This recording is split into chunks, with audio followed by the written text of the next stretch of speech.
trong program tìm QuickBook ឲ្យស្របតាមប្រព័ន្ធពន្ធដារនិងស្តង់ដារគណនេយ្យកម្ពុជា download QuickBook extension នៅលើនេះ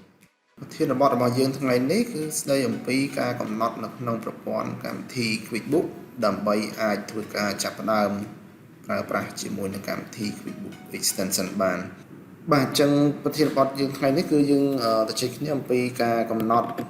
លក្ខខណ្ឌមួយចំនួនដើម្បីអាចប្រើប្រាស់កម្មវិធី QuickBook extension បានដែលលោកអ្នកត្រូវធ្វើការactivate នៅ option មួយចំនួនដែលមាននៅក្នុងកម្មវិធី QuickBook ដែលលោកអ្នកកំពុងបាននឹងកំពុងប្រើប្រាស់បាទដើម្បីប្រើប្រាស់កម្មវិធី QuickBook extension ជាប់ជាមួយនឹងកម្មវិធី QuickBook បានបងប្អូនតម្រូវត្រូវតែ enable នៅ option មួយចំនួនដែលមានក្នុងកម្មវិធី QuickBook ជាមួយនឹង enable undisposed fund បងប្អូនដែលធ្លាប់ប្រើប្រាស់កម្មវិធី QuickBook ដឹងហើយប្រសិនបើយើង check នៅលើ use undisposed fund as default deposit to account គឺកម្មវិធី QuickBook នឹងរាល់ការទទួលសាច់ប្រាក់លុយវិទ្យាជនគឺកម្មវិធី QuickBook នឹងដាក់បញ្ចូលក្នុង undisposed fund ទាំងអស់ណាបាទអញ្ចឹងនៅក្នុងកម្មវិធី QuickBook extension តម្រូវឲ្យបងប្អូនទៅ enable នៅក្នុង option undisposed fund ដូចគ្នាដែរបាទដើម្បីចូលមកកាន់ការកំណត់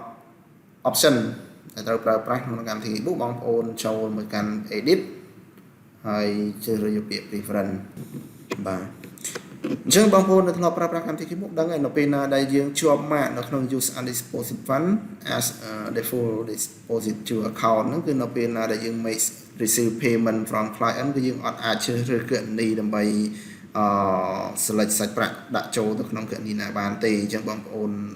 QuickBook នឹងធ្វើការ posting ចូលទៅក្នុងដាក់ចូលទៅក្នុង undisposed fund នៃវត្តចាំមិនសិនបងប្អូនត្រូវការជ្រើសរើសនៅប្រភេទគណនីនៅពេលទទួលបានការទូទាត់ប្រាក់ពីអតិថិជនចឹងបងប្អូនត្រូវ uncheck លើ use undisposed fund as default account deposit to account ណាបាទដើម្បីអាចជ្រើសរើសបានហើយកម្មវិធី QuickBook extension ក៏តម្រូវឲ្យបងប្អូន uncheck នៅលើនឹងដែរបាទណាបាទហ្នឹងអរគុណសម្រាប់ការតាមដានទស្សនាសូមគោរពលា